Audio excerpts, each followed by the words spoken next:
អ្នកបាញ់ព្រួយលើសេះឈ្មោះគូនីសូប្រយុទ្ធជាមួយនឹងហួសុំបើមិនអាចកាត់យកក្បាលហួសុំទេអញ្ចឹងកាត់យកក្បាលខ្ញុំលុបលាងទោះទៅ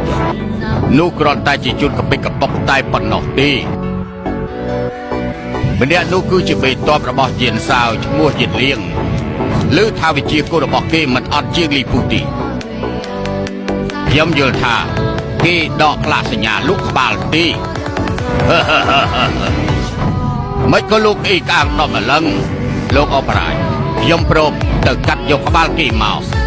កងទ័ពអត់លេខសើចទេបើចាត់ការគេមិនបានតើគិតយ៉ាងម៉េចបើអញ្ចឹងសូមលោកអបរាជកាត់យកក្បាលខ្ញុំទៅល្អយកស្រាបប្រហើនមែនអ្នកក្លាហានក្នុងលោកឮឈ្មោះយើងអ្នកណាក៏ភ័យដែរគួរឲ្យស្ដាយកំបិតចន្ទ្រានាគីវយើងបែរជាកាត់ក្បាលជនតូចតាចដូចឆ្អែកទៅវិញ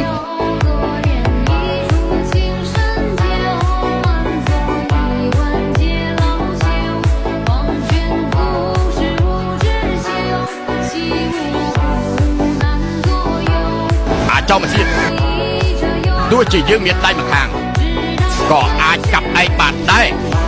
ចុះពីលើខ្សែមកគូនអ៊ីគឺជាមេតបម្នាក់ក្នុងចំណោមមេតបខ្លាចទាំង5ដែលខ្លាំងពូកែនិងក្លាហានក្នុងដៃកាន់កំបិតនាខៀវជាសេះតន្សាយក្រហមដ៏ឆ្លាតវៃទៀតគ្មានគូប្រៀបទេមនុស្សខ្លះគ្រាន់តែលើឈ្មោះរបស់គូនអ៊ីក៏ភ័យញាក់សាច់ទៅហើយគូនអ៊ីត្រូវបានគេចាត់ទុកថាជាមនុស្សដែលមានគុណធម៌ដ៏កម្រិតកំពូលហើយគាត់ធ្លាប់បាននិយាយថា